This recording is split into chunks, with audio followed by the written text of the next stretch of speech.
Mazmur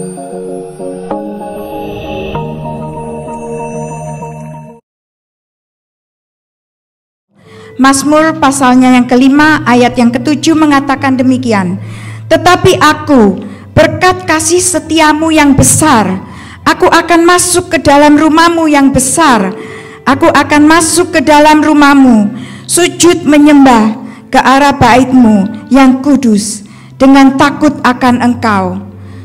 The meaning of fear atau takut in Indonesian here is to worship God, to honor Him, and we want to humble ourselves and only to exalt Him. Mari kita bangkit berdiri, let's stand up, and we will sing, "Come, now is the time to worship," and we can greet someone near to us while we are singing this song. Come, now is the time to worship.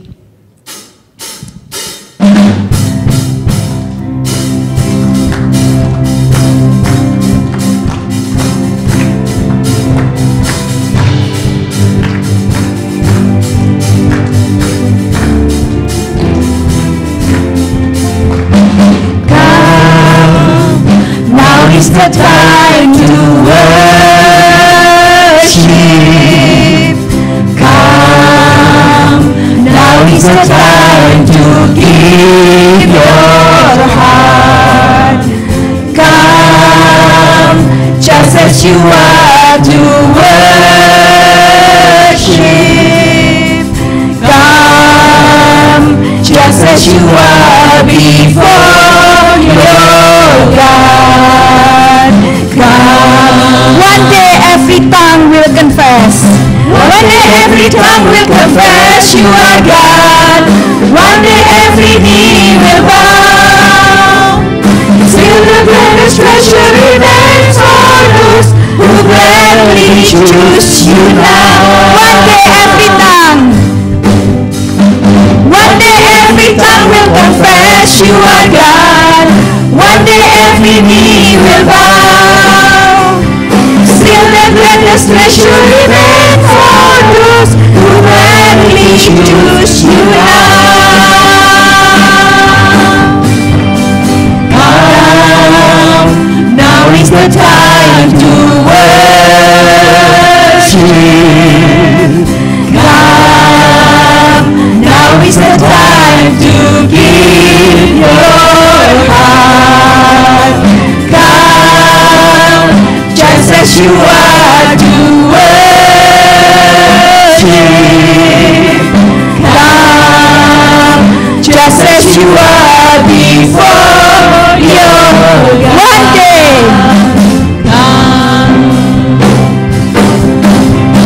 One day every tongue will confess you are God.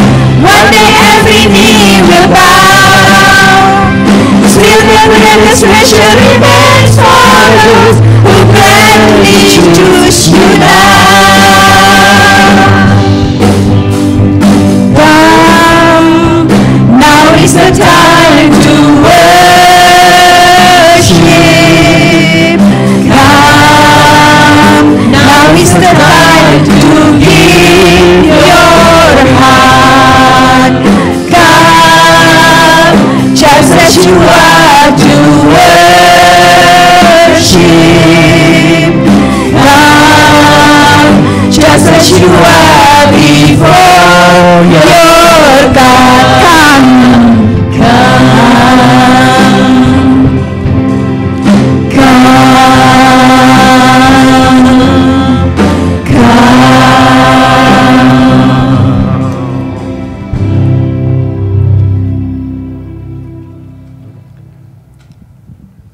Ibadah kita pada pagi hari ini, di minggu terakhir bulan Oktober, kita tahbiskan dalam nama Bapa, Anak, dan Roh Kudus. Turun atas kita sekalian kasih karunia dari Tuhan Yesus Kristus, damai sejahtera dari Allah Bapa, penghiburan, pertolongan, dan pengajaran dari Roh Kudus. Amin. Ayat pembimbing diambil dari Mazmur 90 ayat yang ke-12. Demikian firman Tuhan. Ajarlah kami menghitung hari-hari kami sedemikian, hingga kami beroleh hati yang bijaksana. Amin. Silakan duduk saudara, kita berdoa syafaat di hadapan Tuhan.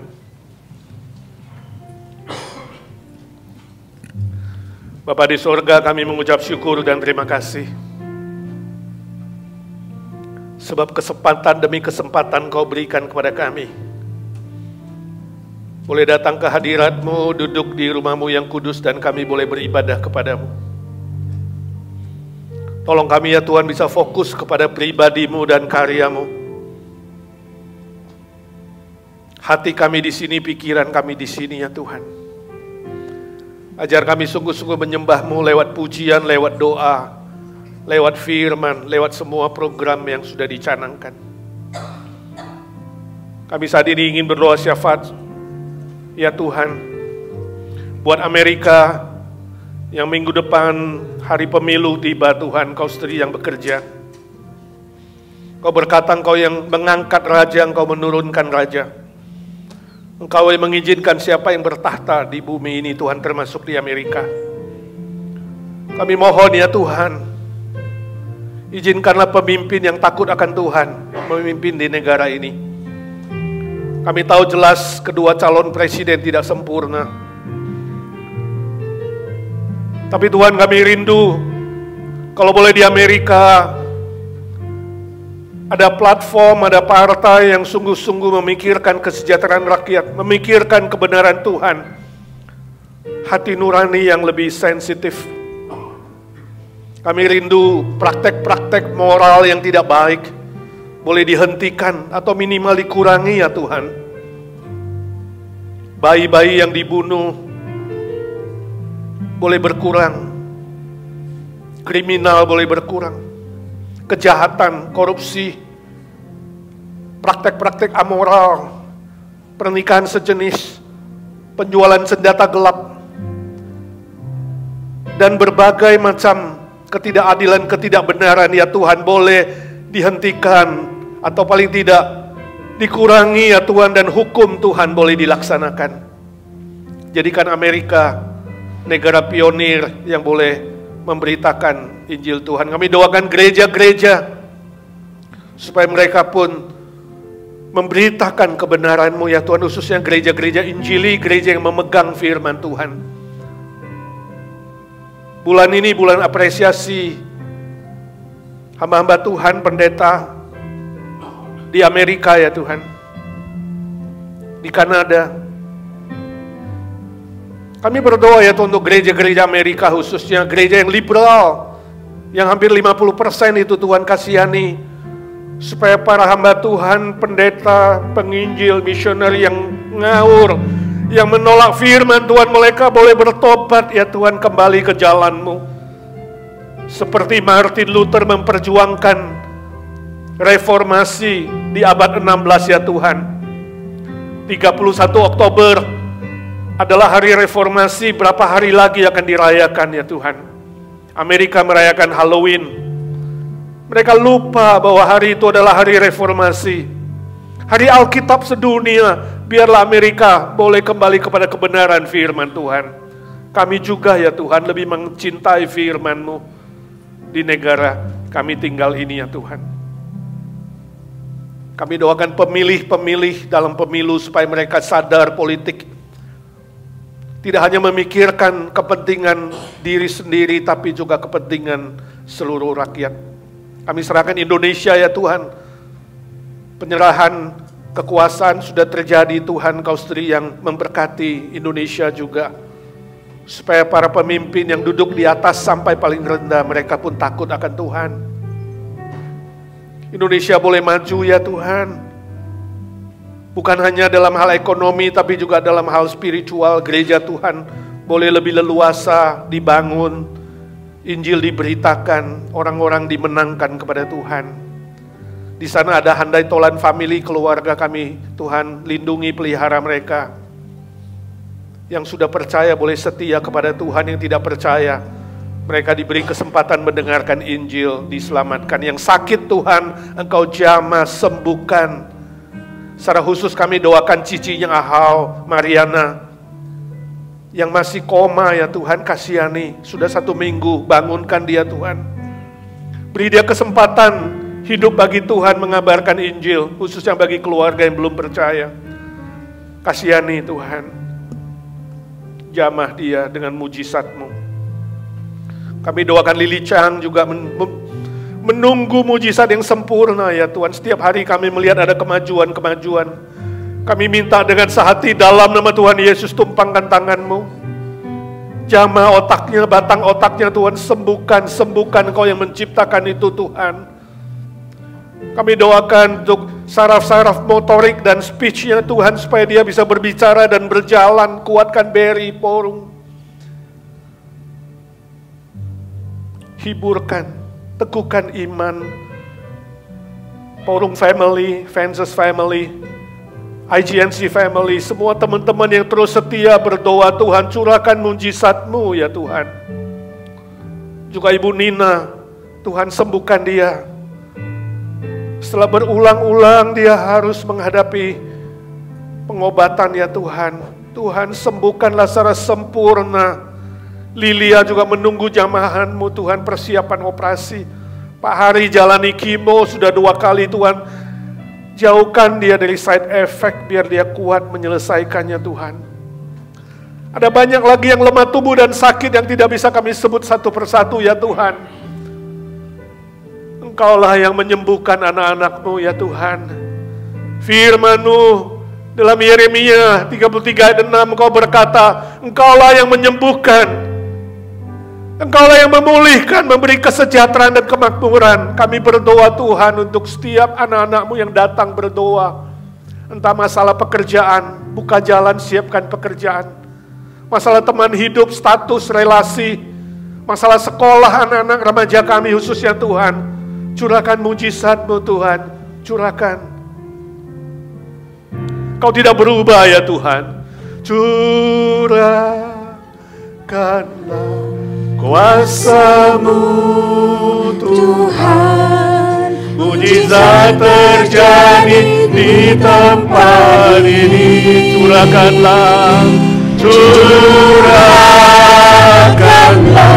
kuasa-Mu Tuhan, mujizat terjadi sekarang ini. Nyanyi, berdoa dan beriman. Curahkanlah ya Tuhan. Curahkanlah untuk anak-anak-Mu ya Tuhan.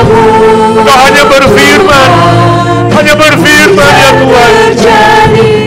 Berikan mujizat-Mu, Engkau tidak berubah dulu, sekarang dan selama-lamanya ya Tuhan.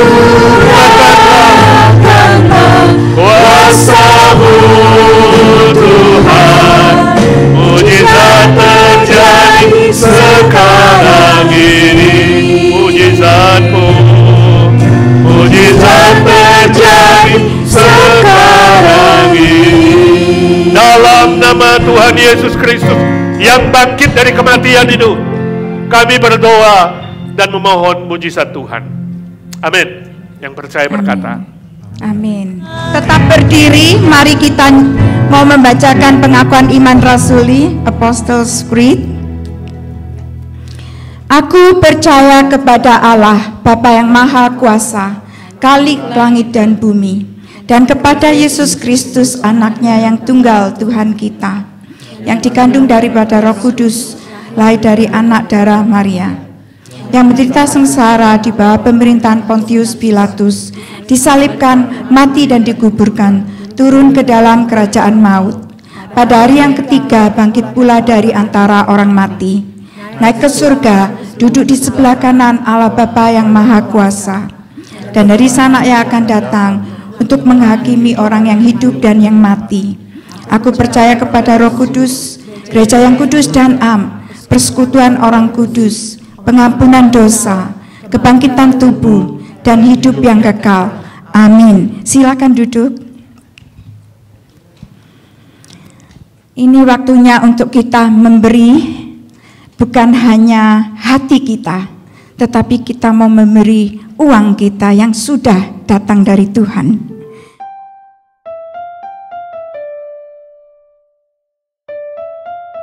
Sebagai preparation to listen to the words of God, mari kita nyanyikan Kusiapkan hatiku Tuhan.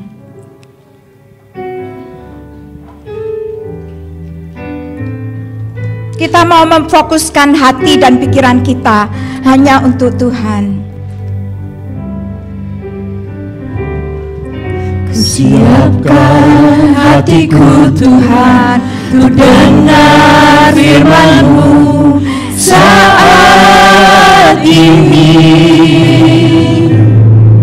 Ku sujud menyembah-Mu Tuhan, masuk hadirat-Mu saat ini. Curahkan urapan-Mu Tuhan, curahkan urapan-Mu Tuhan bagi jemaat-Mu saat ini.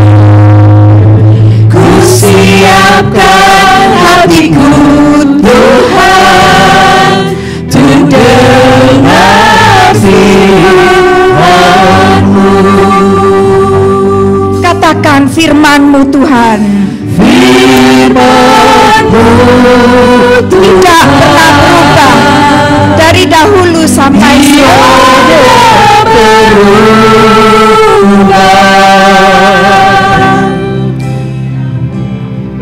dahulu, sekarang, selama-lamanya, tiada berubah. Firman-Mu Tuhan penolong hidupku. Firman-Mu Tuhan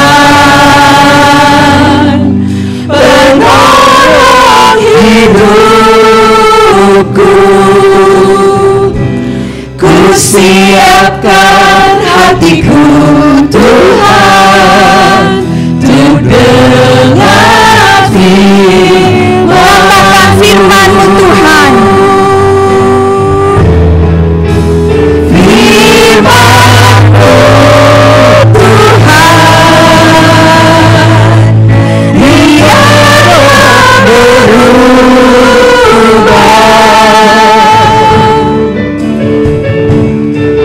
Dahulu, sekarang, selama-lamanya, tiada berubah. Penolong Firman-Mu Tuhan penolong hidupku. Ku siapkan hatiku Tuhan untuk dengar firman-Mu Tuhan. Firman-Mu Tuhan tiada berubah.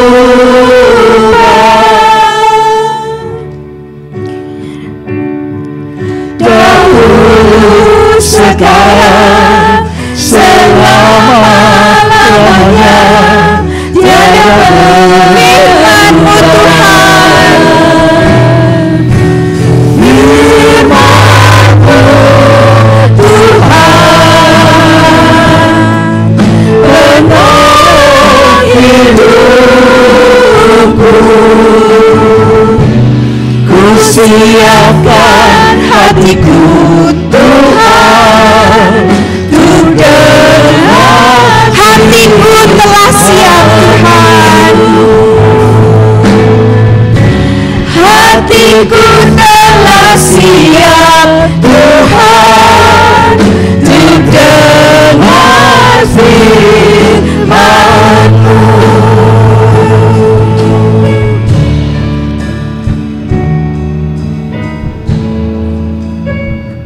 Kami berdoa ya Tuhan untuk anak-anak remaja kami, anak sekolah minggu kami. Berkati para guru remaja, guru Sunday School boleh mengajar dengan baik, dengan benar, dengan penuh cinta kasih. Anak-anak kami bertumbuh dalam firman, dalam pengenalan terhadap Tuhan, dalam iman, dalam karakter. Lebih takut akan Tuhan, hormat orang tua, berjalan di dalam kebenaran-Mu. Berdoa bersyukur Tuhan juga mempersiapkan hati kami semua menerima firman-Mu pagi ini Tuhan. Dalam nama Tuhan Yesus kami berdoa dan meminta berkat Tuhan. Amin. Hari ini kita akan lanjutkan serial khotbah tentang akhir zaman. Salah satunya adalah kerajaan 1000 tahun setelah kemarin, minggu lalu kita belajar tentang rapture atau pengangkatan orang percaya. Mari kita baca firman Tuhan dalam kitab Wahyu 20 ayat 1 sampai 6. Wahyu 20 ayat 1 sampai 6 kita membaca, buka suara bersama-sama menikmati firman Tuhan. Demikian firman Tuhan. Lalu aku melihat seorang malaikat turun dari sorga, memegang anak kunci jurang maut dan suatu rantai besar di tangannya. Ia menangkap naga, si ular tua itu, yaitu iblis dan Satan, dan ia mengikatnya 1000 tahun lamanya. Lalu melemparkannya ke dalam jurang maut dan menutup jurang maut itu dan memeteraikannya di atasnya, supaya ia jangan lagi menyesatkan bangsa-bangsa sebelum berakhir masa 1000 tahun itu. Kemudian daripada itu ia akan dilepaskan untuk sedikit waktu lamanya. Lalu aku melihat tahta-tahta dan orang-orang yang duduk di atasnya.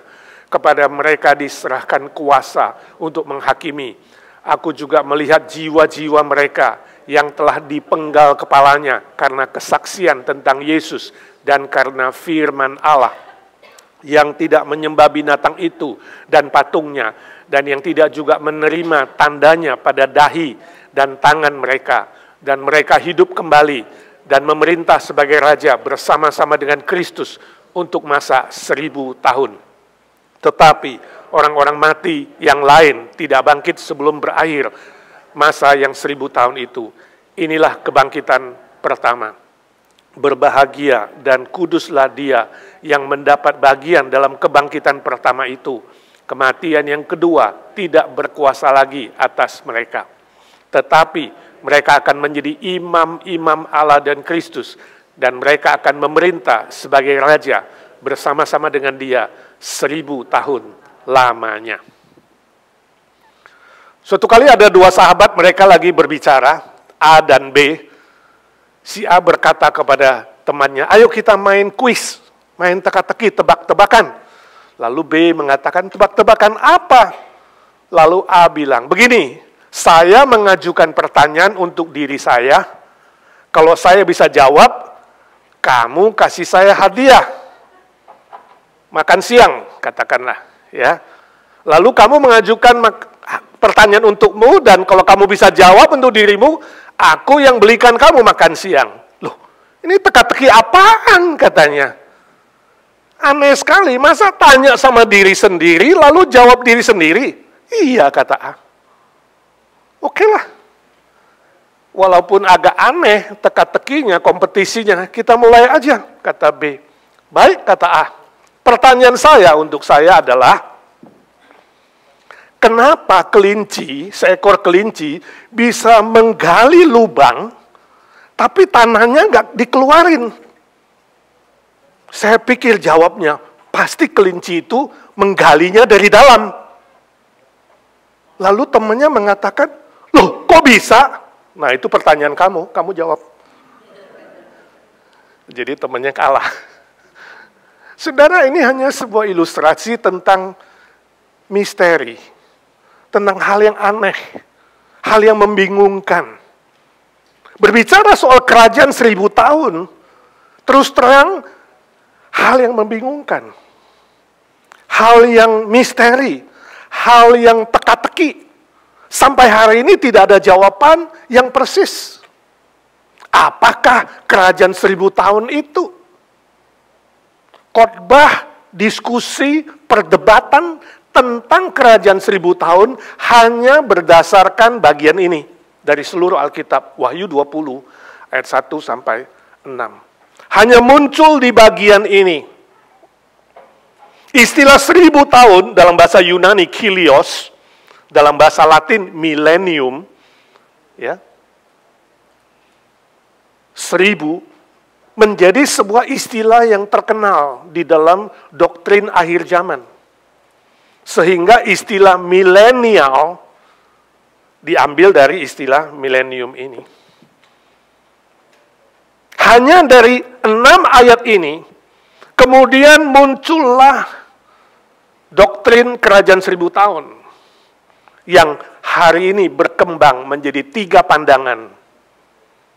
Dan saya rindu saudara belajar, ini khotbah doktrinal, minimal saudara bisa membedakan mana yang benar, mana yang tidak benar, karena terlalu banyak diskusi dan perdebatan, termasuk di dalam radio yang mungkin saudara dengar selama ini, yang mungkin sedikit banyak mempengaruhi pikiran saudara.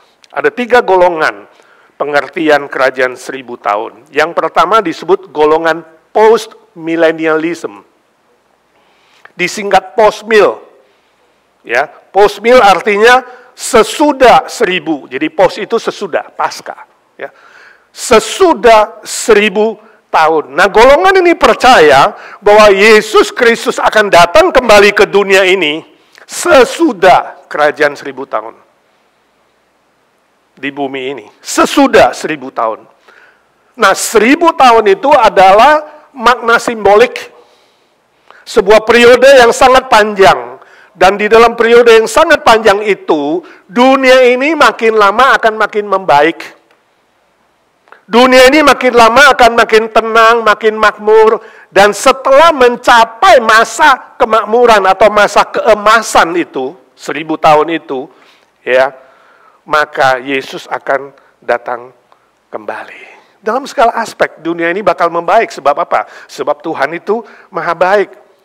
Dalam bisnis, dalam keluarga, dalam pemerintahan, dalam pendidikan, ya, dan sebagainya, dan sebagainya. Golden Age. Jadi golongan ini percaya nanti di dunia ini ada Golden Age.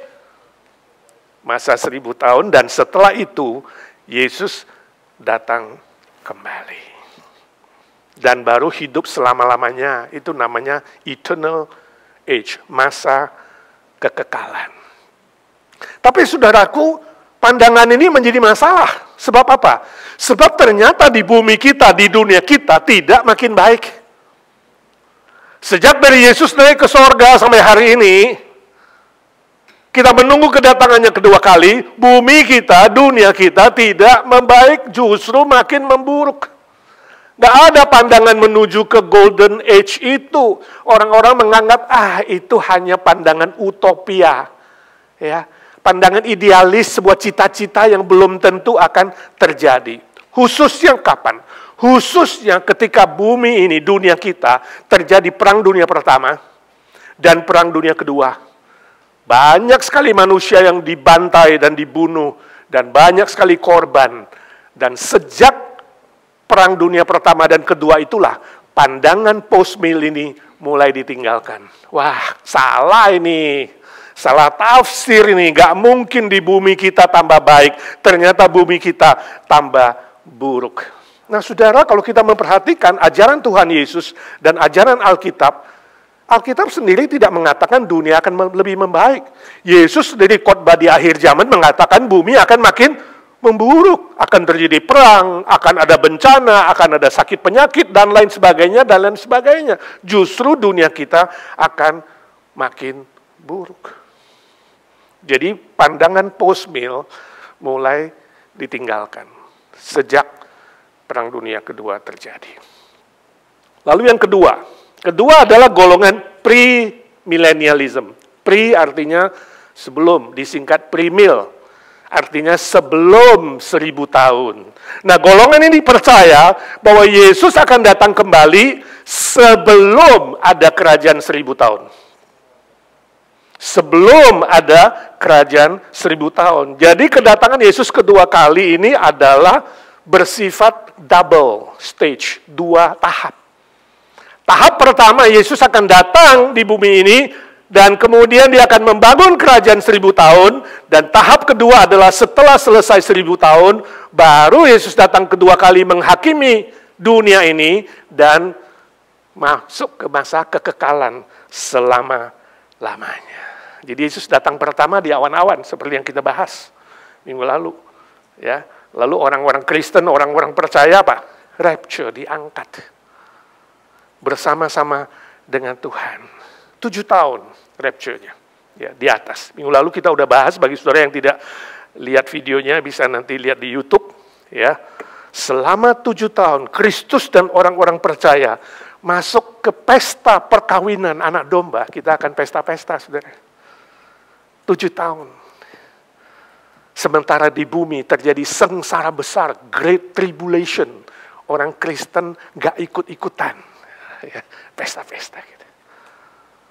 Setelah di tengah-tengah 3,5 tahun itu, kita ada bahas juga. Ya, 3,5 tahun yang pertama, Injil diberitakan oleh orang-orang Yahudi. Sisa Yahudi, surat Roma ada bilang sisa Yahudi diselamatkan. Nah, mereka orang Kristen Yahudi, sisa-sisa itu akan mengabarkan Injil di bumi 3,5 tahun. Gak tahu berapa orang hari ini orang Kristen di Israel, kurang dari 3%, mungkin kurang dari 2%. Sisa-sisanya akan mengabarkan Injil. Dan kemudian 3,5 tahun lagi, antikristus muncul dengan setan, dengan iblis, dengan nabi palsu, dengan semua trik-triknya. Dan mengadakan ancaman, ya, sengsara yang besar, mengajak orang-orang menyembah dia dan kemudian berbalik menolak Kristus. Nah, setelah 7 tahun selesai, mereka ini golongan ini percaya, Yesus turun lagi di bumi. Bersama siapa? Bersama gerejanya yang diangkat. Bersama orang-orang Kristen itu tadi, kita balik lagi kalau saudara percaya ini. Untuk apa balik? Membangun kerajaan 1000 tahun di bumi ini. Hurufiah, bukan simbolik. 1000 dikali 365 hari terjadi di bumi ini. Antikristus dibinasakan. Ya, setan diikat 1000 tahun. Ya, orang Kristen akan memerintah di bumi ini 1000 tahun. Ya, di bumi ini semua ikut memerintah. Minggu lalu udah tanya si Sandy mau memerintah di mana? Mau mendapat Jember atau mau mendapat California? Ya. Nah, orang-orang non-Kristen yang tidak percaya di bumi ini bagaimana? Mereka diperintah oleh orang Kristen dan orang Yahudi. Tapi hanya orang Yahudi, ya, mereka akan disebut dengan penduduk asli. Sedangkan orang Kristen non-Yahudi disebut dengan penduduk adopsi. Nah, ada beda sedikit, saudara. Kita bukan Yahudi, jadi kita adopsi. Ya. Kemudian, saudara, Allah akan membangun kembali baitnya. Di mana? Di Sion. Ibu kota kerajaan 1000 tahun di Yerusalem. Dan Yerusalem akan dipulihkan kembali, itu menjadi pusat pemerintahan Yesus Kristus, Raja segala Raja, 1000 tahun di muka bumi ini. Ya, bait Allah dibangun kembali di Sion, altar dipulihkan kembali, dan akan ada penyembahan, korban-korban bakaran ditegakkan kembali di Yerusalem, menjadi pusat ibadah seluruh dunia. Dan Yerusalem disebut dengan kota kudus. Dan pada masa 1000 tahun di bumi ini, pun masih ada kesempatan bertobat. Menurut ajaran ini, saudara, setelah masa 1000 tahun itu berlalu, iblis dilepaskan untuk sementara waktu yang tadi diikat. Ya, kemudian kota kudus Yerusalem akan diserang oleh Gog dan Magog. Yang tidak jelas mereka simboliknya apa, atau sungguh-sungguh kuasa dari mana. Mungkin ditafsirkan Iran, atau negara-negara yang menentang Tuhan. Tapi api dari sorga akan turun, mengalahkan Gog dan Magog, menghancurkan mereka. Lalu iblis akan dicampakkan ke lubang yang tak berdasar, dan orang tidak percaya akan mengalami pengadilan Kristus di tahta putih. Setelah itu baru ada langit dan bumi yang baru, hidup selama-lamanya. Indah gak, saudara? Primil. Ini primil, saudara. Kalau saudara dengar radio hari ini, hampir 80% pengkhotbah radio percaya konsep ini. Dan membela Yahudi. Ya. Jelas sekali penafsiran primil ini berbau agama Yahudi alias Yudaisme. Ya, kita tidak setuju. Mereka menganggap bahwa kerajaan 1000 tahun itu sama dengan pemulihan tahta Daud, tata kerajaan Daud yang bersifat duniawi, bersifat materi, bersifat bumia, bersifat politik, militer, dan bersifat sementara. Kita tidak percaya ini. Kerajaan Allah yang akan dibangun adalah kerajaan yang bersifat spiritual, kekal, dan bukan jasmani, tapi rohani. Dan yang sangat menyesatkan, saudara, Alkitab tidak menyebutkan bahwa kita akan kembali ke perjanjian lama. Kita tidak butuh bait Allah, gak menunggu bangun bait Allah. Saudara yang tur-tur ke Israel kan selalu promosinya begitu. Wah, bait Allah sudah mau dibangun loh, mari kita ke sana lihat-lihat lagi.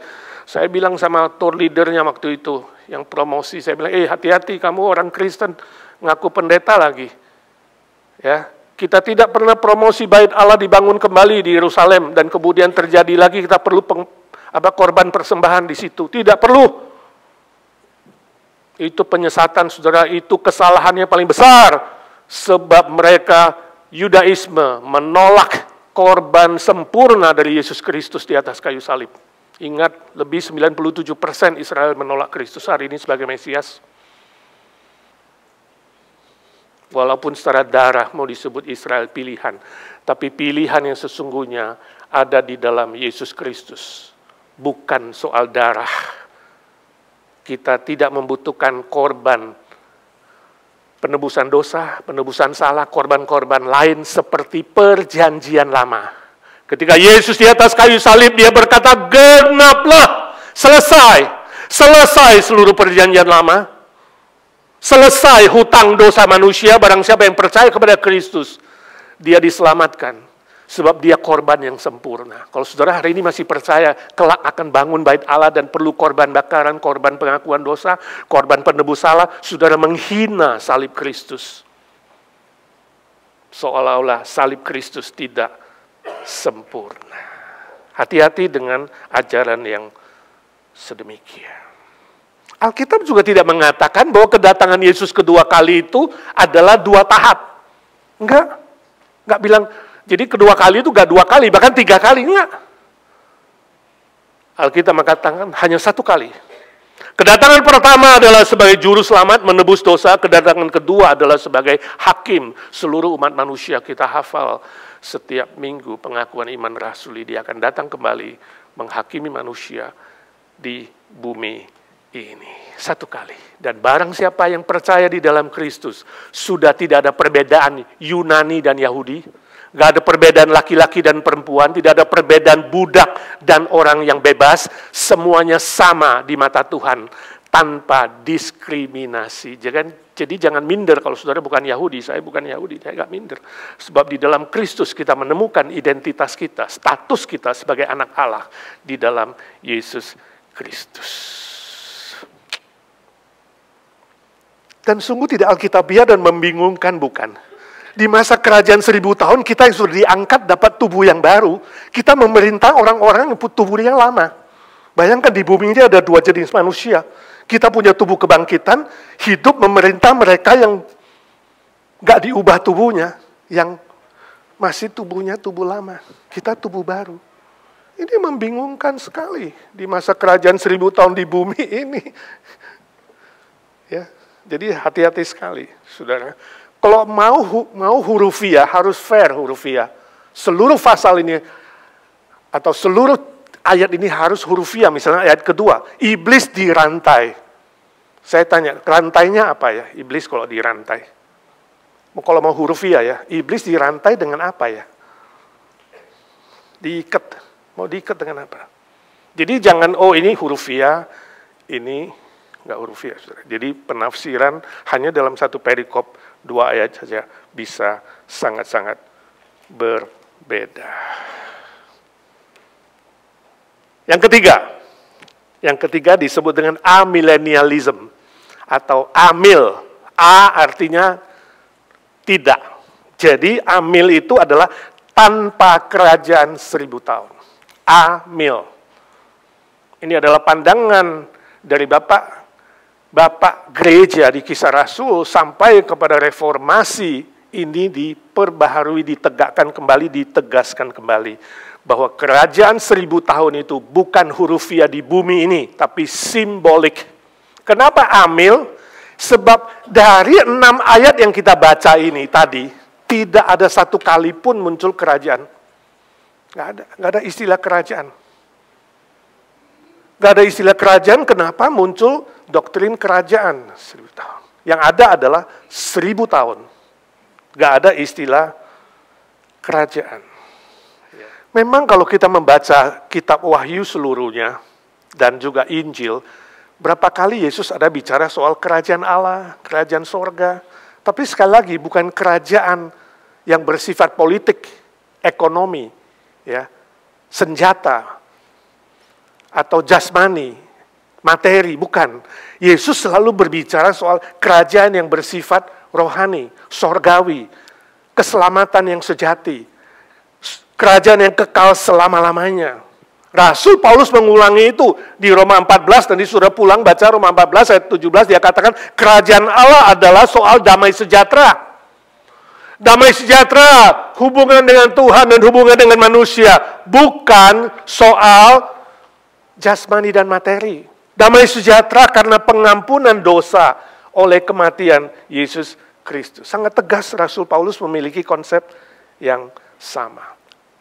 Kebangkitan Yesus dari kematian telah mengalahkan iblis selama-lamanya. Mengalahkan maut, mengalahkan kuasa dosa. Itu arti simbolik dari iblis dirantai. Iblis dirantai. Diikat, dihalangi, sehingga lanjutannya apa? Injil tidak bisa dihalangi, akan diberitakan kepada seluruh suku bangsa. Iblis tidak mampu menghalangi pekabaran Injil di bumi ini sebelum Yesus datang kedua kali sebagai hakim. Sebab salah satu tanda dari akhir zaman adalah Injil harus diberitakan kepada semua suku bangsa. Mau sehebat apapun sengsara, tantangan, kesulitan, sakit penyakit, penganiayaan, ancaman, dan lain sebagainya, Injil Tuhan pasti akan diberitakan kepada seluruh suku bangsa sebelum Yesus datang kedua kali. Itu maksudnya iblis dirantai. Angka 1000 bagaimana? Angka 1000 juga dimengerti sebagai simbolik. Sebab ingat, ini adalah kitab akhir zaman. Kitab apokaliptik, kitab yang tersembunyi, kitab misteri. Kita harus menafsirkan juga dengan simbolik. Jadi 1000 itu adalah makna simbolik, artinya waktu yang sempurna. 1000 itu 3 kali sempurna, saudara. Angka sempurna itu 10. Selain angka 7 dan 3 angka Tuhan. Angka 10 sempurna. 10 kali 10 kali 10. Saya waktu memikirkan kenapa 3 kali sempurna ya. Apa karena Bapa, Anak, Roh Kudus? Maka dipilihlah 1000. Ya. 3 pribadi Tritunggal itu sempurna. Waktu yang sempurna. 1000 artinya waktu yang sempurna. Juga bisa berarti satu waktu yang genap. Yang hanya Tuhan tahu, bukan kita, misteri. Tuhan tahu. Sejak Yesus naik ke sorga sampai hari ini, sampai seluruh dunia mendengarkan Injil, itu genap.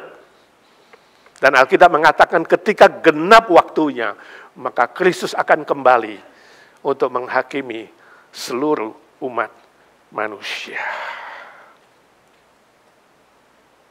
Termasuk 7 sempurna. Kita nggak tahu apakah sengsara besar itu 7 tahun. Sebab Yesus bilang, demi orang-orang percaya, demi orang Kristen, saudara dan saya, waktunya akan dipersingkat, dipendekin. Bersyukurlah. Sampai di sini saudara bingung, sebagian mulai kedip-kedip mau tidur. Pak, ini khotbah apa kuliah di seminari ya Pak? Kayaknya sih ini ngajar kuliah, ini kayaknya kelas di seminari nih Pak. Dari tadi saya terus mikir, apa hubungannya dengan saya? 2 hal, saudara, hubungan dengan kamu.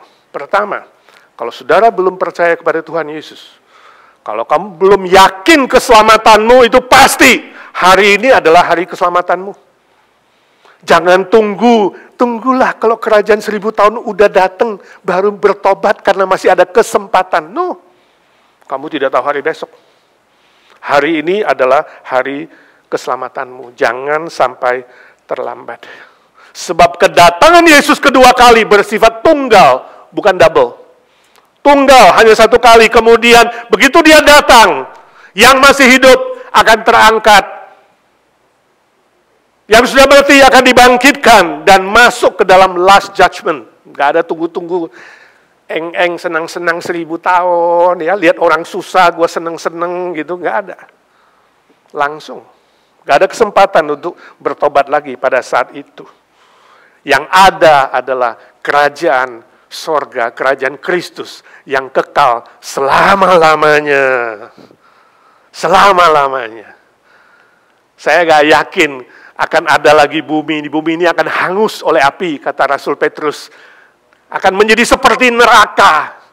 Akan menjadi penghakiman bagi orang-orang yang tidak percaya. Jadi jangan tunda-tunda. Kalau saudara belum sungguh-sungguh yakin, namamu ada dalam kitab kehidupan. Jadi kalau malam ini saudara mati, kira-kira namanya ada nggak dalam kitab kehidupan? Yakin 100% nggak? Kalau nggak yakin harus hari ini terimanya. Jangan tunda. Sebab tunda sama dengan menolak. Pikir-pikir sama dengan menolak. Nggak ada netral. Soal keselamatan ibarat mobil saudara itu stuck di rel kereta api. Kalau saudara mobil stuck di rel kereta api, ada 2 option, 2 pilihan.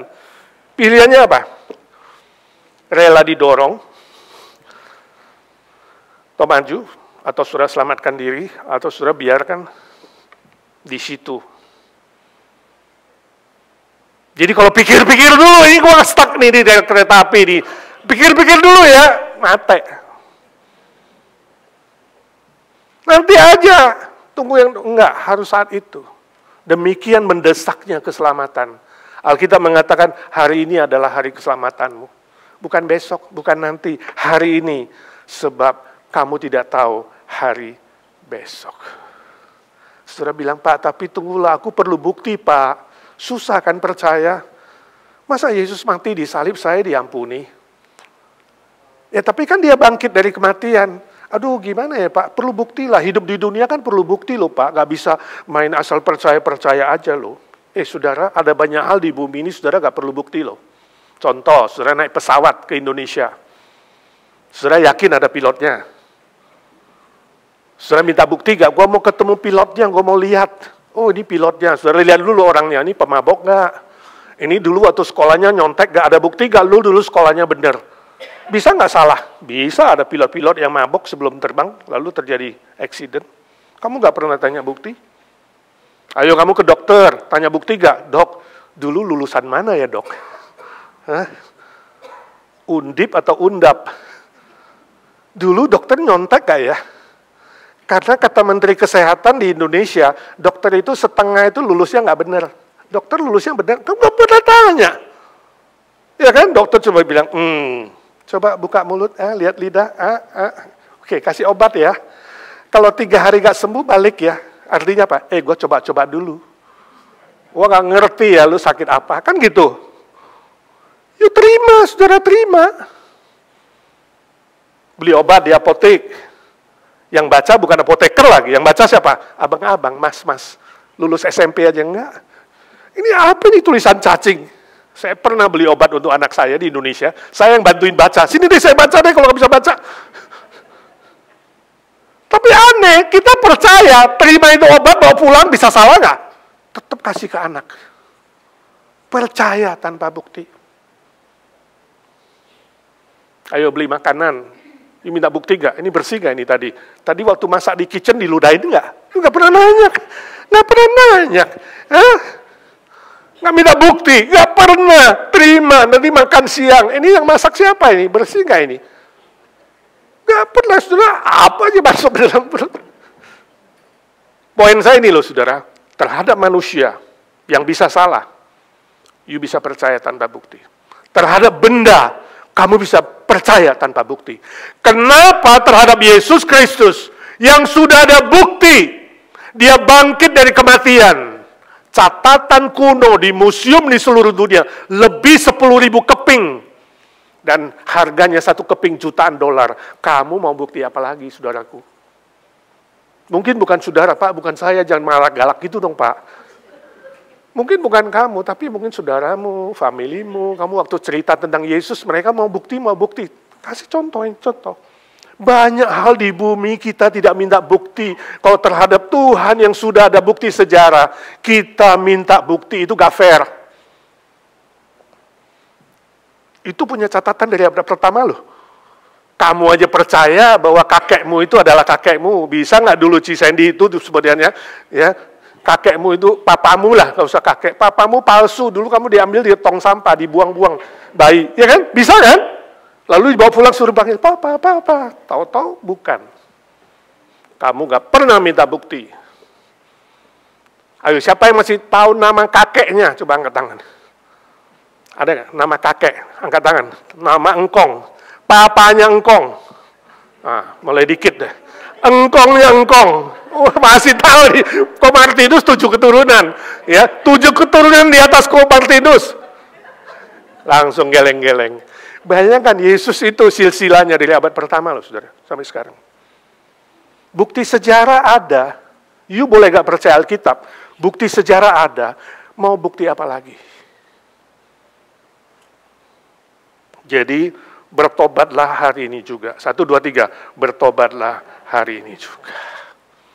Kalau saudara mengatakan, Pak, saya sudah percaya. Saya sudah yakin 100%. Bagus. Nomor 1, ya. Bagus sekali. Besok meninggal, no problem. Lalu apa hubungannya dengan saya? Tadi ayat pembimbing kita, Musa mengajar kita berdoa. Ajarlah kami menghitung hari-hari kami. Sehingga kami punya hati yang bijaksana.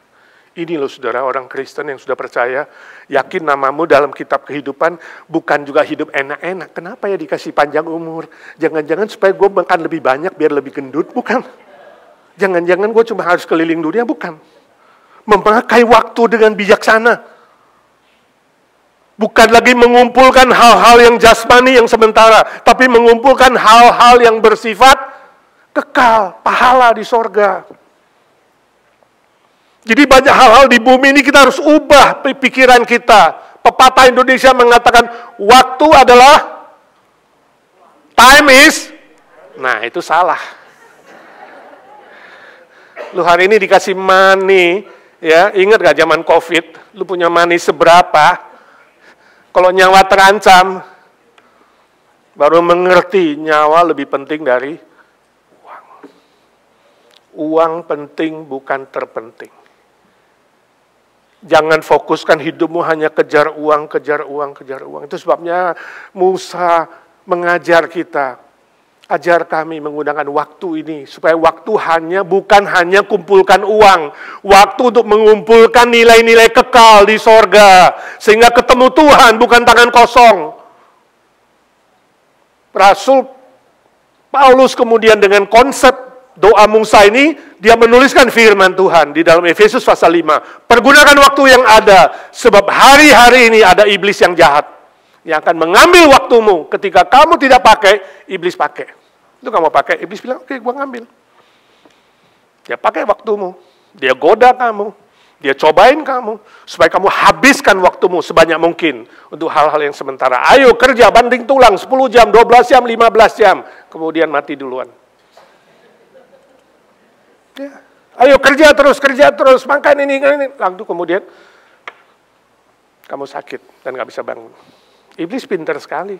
Dia akan membuat kamu memboroskan waktumu. Saya baca sebuah ilustrasi cerita yang sungguh. Ya, ada seorang wanita namanya Sarah Koiner. Dia menderita cedera otak sejak kecil. Jadi dia gak bisa menggerakkan seluruh tubuhnya. Gak bisa bicara. Duduk di kursi roda dilayani oleh mamanya. Ya. Waktu dia usia 36 tahun, bayangkan loh, dari kecil sudah begitu, dilayani sampai 36 tahun. Waktu usianya 36, dia dengar khotbah. Setelah dia percaya Tuhan Yesus, dia dengar khotbah, kabarkanlah Injil ke seluruh bumi. Dia bilang, aduh mama, aku mau mengabarkan Injil kepada seluruh dunia ini. Mamanya mengatakan, bagaimana caranya kamu ini layani diri sendiri aja gak bisa. Bagaimana bisa mengabarkan Injil? Tapi kan Tuhan bilang, pergilah ke seluruh bangsa, kabarkan Injil. Lalu mamanya berdoa, ya, Bagaimana anaknya Sarah bisa menggenapkan janji Tuhan, panggilan Tuhan atas dirinya. Lalu dalam doa itu dia sadar, Tuhan Kau kan mampu menciptakan sesuatu yang melampaui pikiran kami. Dan singkat cerita kemudian ya dia berkenalan dengan Global Media Outreach, sebuah badan misi yang menolong setiap orang mau mengabarkan Injil. Lalu Sarah dilatih berkomunikasi, ya, bukan dengan bicara tapi dengan tulisan. Lewat sebuah komputer khusus. Dengan touch yang khusus. Ya. Bukan dengan tangan, dengan sebuah topi kecil di kepalanya, kemudian ada touch yang digerakkan dengan mulut. Dia mengabarkan Injil lewat online. Dia jadi missionary online. Mamanya sampai kaget, iya benar juga, ternyata dia gak usah pergi ke seluruh dunia. Bisa mengabarkan Injil kepada segala bangsa.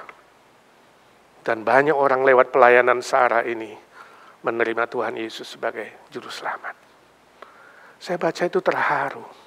Kita yang sehat aja kadang lupa. Tetangga kita, famili kita, keluarga kita masih bicara, masih bisa ngomong, lupa menceritakan Kristus. Sementara ada orang yang cacat seperti dia. Dia begitu berkobar-kobar, ya, begitu giat, begitu tekad, menyerahkan seluruh tenaganya, pikirannya mengabarkan Injil, memberkati banyak orang lain. Kalau Tuhan kasih kita umur panjang, saudara dan saya pasti ada tujuannya. Saya akan tutup dengan kuis lagi. Ada 2 kuis. Tapi ini tanya kepada saudara. Ada kuis pertama. Sebutkan 2 orang juara kecantikan dunia. Jawab sendiri di sana. Sebutkan aktor dan aktris terbaik tahun lalu. 2023. Lalu siapa nama 3 orang terkaya di dunia ini? Dan satu lagi, siapa pemenang hadiah Nobel tahun lalu?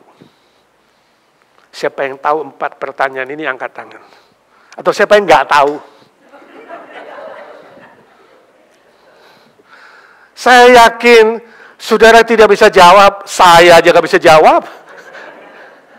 Kenapa? Ingat, sebab kepintaran, kesuksesan materi, ketenaran, kesohoran, kekayaan itu segera dilupakan walaupun breaking news hanya 1-2 hari lalu dimakan oleh waktu, hilang.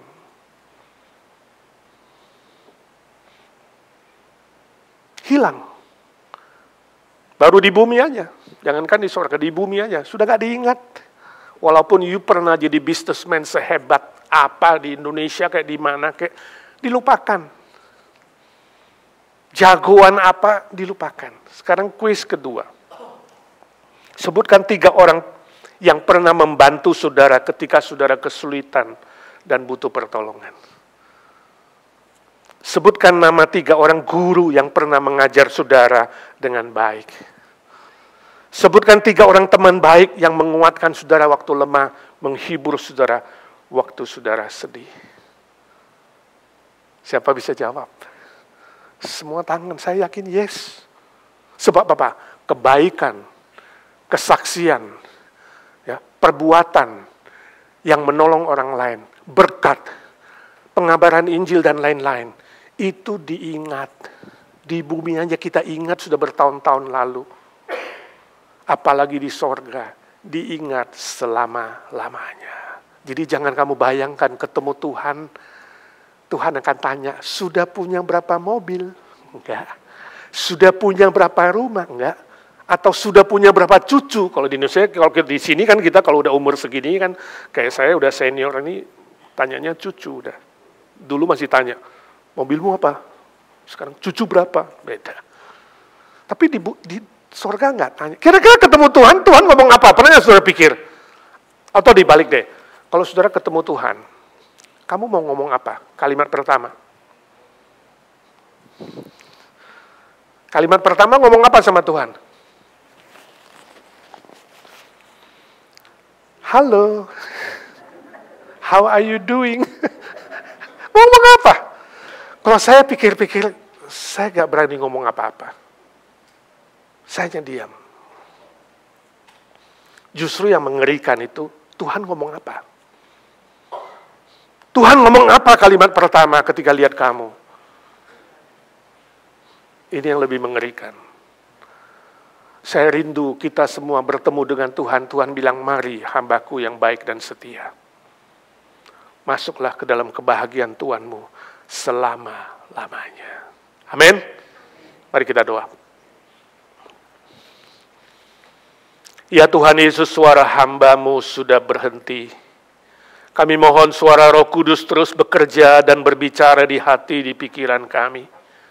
Ingatkan kami supaya tidak larut, tidak hanyut dengan dunia ini. Tapi kami sungguh-sungguh berpegang kepada firman-Mu.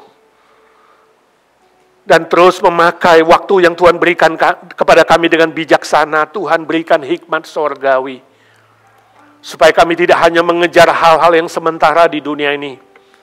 Tapi kami rindu mengabarkan Injil, memenangkan jiwa, melayani Tuhan, berbuat baik. Menghasilkan buah-buah kebaikan, kebenaran. Sehingga suatu hari kami bertemu dengan Tuhan. Tuhan berkata, mari hambaku yang baik dan setia. Masuklah ke dalam kebahagiaan Tuhan-Mu. Nikmatilah selama-lamanya. Terima kasih Tuhan, Kau sudah dengar doa kami sebab kami minta dalam satu nama Tuhan Yesus Kristus. Juru selamat dan penebus kami yang hidup selama-lamanya. Amin. Mari kita nyanyikan lagu Hidup Ini Adalah Kesempatan.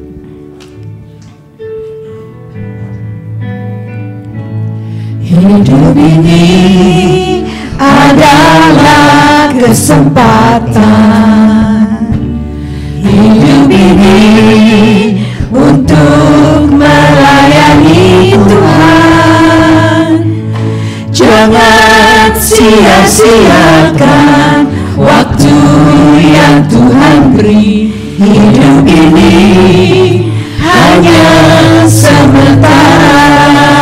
Hidup ini adalah kesempatan. Hidup ini adalah kesempatan. Mari kita berdiri. Hidup ini untuk melayani Tuhan. Jangan sia-siakan waktu yang Tuhan beri. Hidup ini harus jadi berkat. Oh Tuhan, pakailah hidup Tuhan, pakailah hidupku.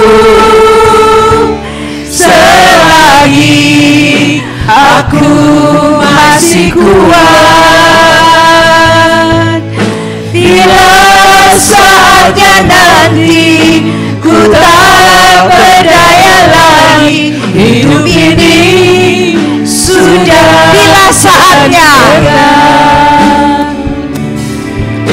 Bila saatnya nanti ku tak berdaya lagi. Hidup ini sudah jadi berkat. Saudaraku yang kekasih, arahkanlah hatimu dan pikiranmu kepada Tuhan dan terimalah berkat-Nya. Tuhan memberkati engkau dan melindungi engkau. Tuhan menyinari engkau dengan wajah-Nya dan memberi engkau kasih karunia. Tuhan menghadapkan wajah-Nya kepadamu dan memberi engkau damai sejahtera, sukacita, dan semua berkat-berkat lainnya untuk terus menjadi saksinya di muka bumi ini. Sampai kau bertemu dengan Tuhan dan sampai hidup selama-lamanya. Amin. Amin.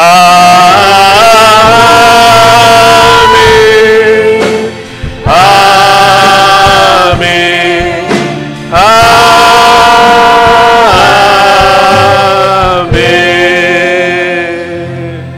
Amin. Silakan duduk, saudara.